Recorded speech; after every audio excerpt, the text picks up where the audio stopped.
friends, welcome back to the channel. I'm Callie. I am here in my brand new office.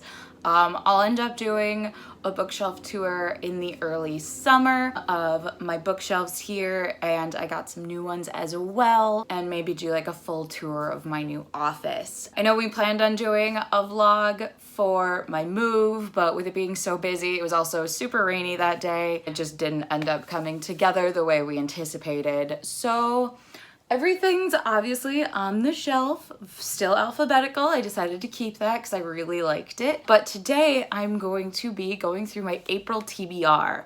So I've got 10 books that are on my official TBR and 3 books that I hope to get to. So without further ado, the first book that I have is Master of One by Jaida Jones and Dani Bennett. This is a Six of Crows meets Fae book, and that is all I know about it. This is the December Fairy Loot book. So I'm very, very excited to finally give this book a shot. I haven't heard a ton about it, but what I have heard has been really good. Plus, this is written by a married couple. Their little author thing in the back is very adorable. So I'm just excited to get to this. The next book that I have on this list is Gravemaidens by Coon. I've had this book for a while, and I really want to get to it.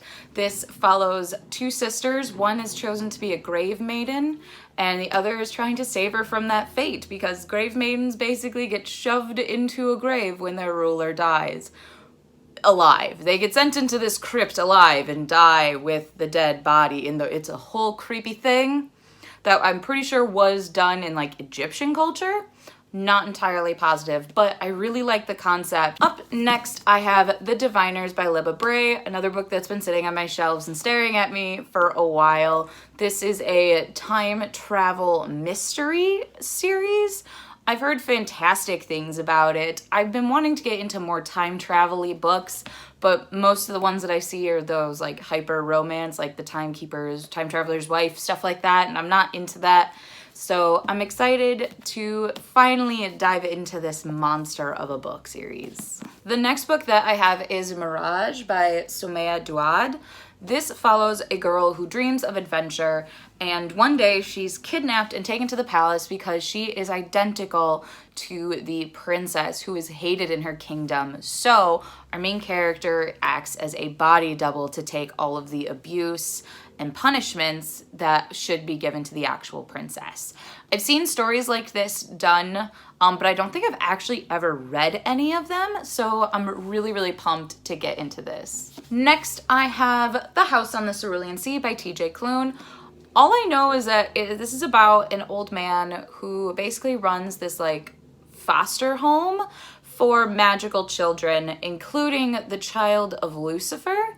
And I've heard that this story is fantastic. I've heard nothing but great things about it, and I believe this is mine and Sarah's April pick for reading a standalone together. So I'm really excited. I feel like I'm behind on the times, and I want to get to this book.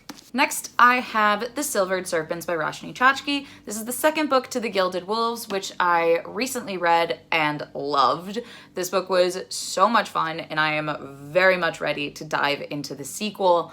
I am so ready for this Russian cold atmosphere with this steampunk world. I loved The Gilded Wolves, and I want more from these characters. They're just so unique and diverse and fun to follow. Next up on this list, I have Whichwood by Tahereh Mafi. This is the sequel to Furthermore, and it's almost like a companion opposed to a sequel.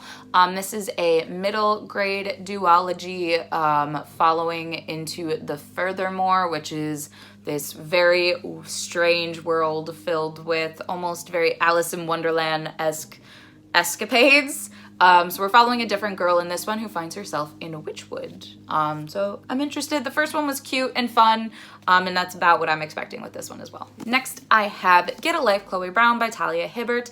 I've heard, again, nothing but good things. This is a romance. This girl makes a bucket list of things to do throughout her life, because I think she just found out about a bad diagnosis or just got over a bad diagnosis. I'm not sure entirely, but I've heard really good things about this series, so I finally want to dive in. Plus, I feel like I need some reprieve from the heavy fantasy I will be reading. Next, I have Ice Like Fire by Sara Raasch. This is the sequel to Snow Like Ashes, which I recently read and really enjoyed. This is a very... It teeters on between a unique and fun, but also very common themes in YA. It plays on both a bunch of different tropes, and it does it really well. I'm really liking the storytelling, the dialogue, and the writing style of Sara Raasch, so I'm very, very pumped to continue this series. I love where it's headed. I have The White Rose by Amy Ewing. This is the sequel to The Jewel, which I read. I enjoyed The Jewel. I'm invested into finishing this series. It's not the most favorite thing that I've ever read, but I am intrigued by the world. It is a very screwed up, almost Hunger Games-esque like world. And Hunger Games is already pretty screwed up. This takes it to a whole nother level. And it's almost like seeing the Capitol from someone who doesn't belong in the Capitol. From their eyes, we're almost seeing more and more of how the Capitol works. And that's how I've kind of spun this in my head. So it's so weird and not cringy, but cringe-worthy. There are a lot of moments that are so disturbing and screwed up. And it's fascinating to me where this story is potentially going. I do think we're going to follow the formula of the Hunger Games Divergent, those kinds of post-apocalyptic kind of worlds. But either way, with the way that it's structured, I'm intrigued to see where it goes. Last on the official TBR, I have Down Among the Sticks and Bones by Shauna McGuire. This is the second book in the Wayward Children series, which is basically if we take a bunch of different stories of children who have fallen into their Narnia, Alice in Wonderland, different worlds, and that world spit them back out. So now they're at this school, and mysterious things were happening in the school in the first book, which we did kind of resolve. I think the rest of these are the experiences of the children that we did meet in book 1. And I think the worlds are, for being so short, they're extremely well developed, and they're just really fun to follow because you see how these worlds and these different types of worlds have affected these children so severely, and I'm into this series a lot. So I have 3 books for my hopeful TBR. The first one being Cast in Firelight by Dana Swift. This is a debut novel of 2 wizards, a prince and a princess in rival kingdoms who are forced to get married to each other.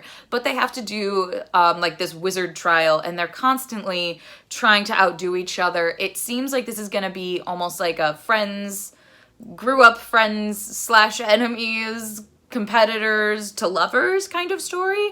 And I'm into it. Plus, like, it's a Charlie Bowater cover, let's be real. And it sounds so interesting. I like that they're rival wizards, but they also are being forced to get married to each other.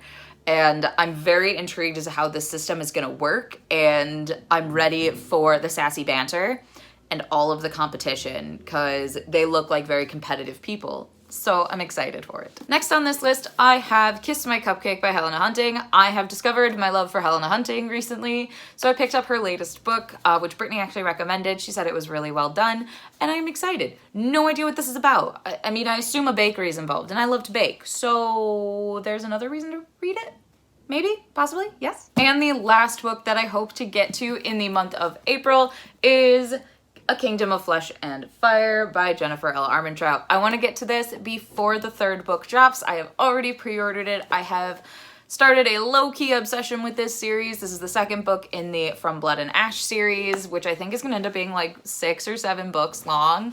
So my heart isn't ready. I really enjoyed book 1, and I'm ready to dive more into these vampires and werewolves and all of these like weird things that are happening in this story. It's just super fun and just overall just great read. So those are all the books that I hope to get to in the month of April. If you've read any of the books, let me know down below what you thought of them. I'm really excited to get to these. Please no spoilers, obviously. And that's gonna be it for today's video. So thank you for watching. Feel free to like, comment, and subscribe to our channel. We post every Tuesday, Thursday, and Sunday. And I will see you guys in our next video. Bye!